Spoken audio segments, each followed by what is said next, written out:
અમરેલી જિલ્લામાં વન્યજીવોની અવરજવર વધતી જાય છે। તાજેતરમાં વહેલી સવારે ભાવનગર સોમનાથ નેશનલ હાઈવે પર જાફરાબાદ તાલુકાના દુધાળા ગામ નજીક આવેલા બ્રિજ પર એક ડાલામથ્થો સિંહ જોવા મળ્યો હતો।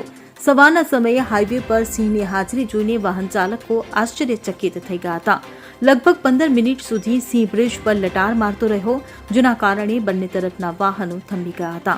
વાહન ચાલકોએ સલામત અંતરેથી સિંહના દર્શન કર્યા અને વિડીયો પણ ઉતાર્યા, જે હવે સોશિયલ મીડિયામાં વાયરલ થઈ રહ્યા છે।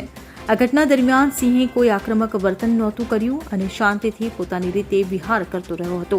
જો કે આ ઘટના ચિંતાજનક છે, કારણ કે ભાવનગર સોમનાથ નેશનલ હાઈવે પર વારંવાર સિંહોની અવરજવર જોવા મળી રહી છે। ભૂતકાળમાં અજાણ્યા વાહનોની અડફેટે આવી અનેક સિંહોના મૃત્યુ થયા છે। વન્યજીવ પ્રેમીઓએ ચિંતા વ્યક્ત કરી છે કે આ હાઈવે સિંહો માટે જોખમી બની રહ્યો છે।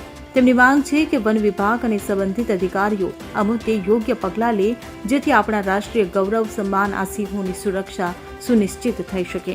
Bureau report CN24 news. હવે જુઓ દેશ દુનિયાની તમામ ખબરો તમારી આંગળીના ટેરવે। ઉઠાવો મોબાઈલ અને Google Play Store પરથી ડાઉનલોડ કરો અમારી CN24 ન્યૂઝ મોબાઈલ એપ।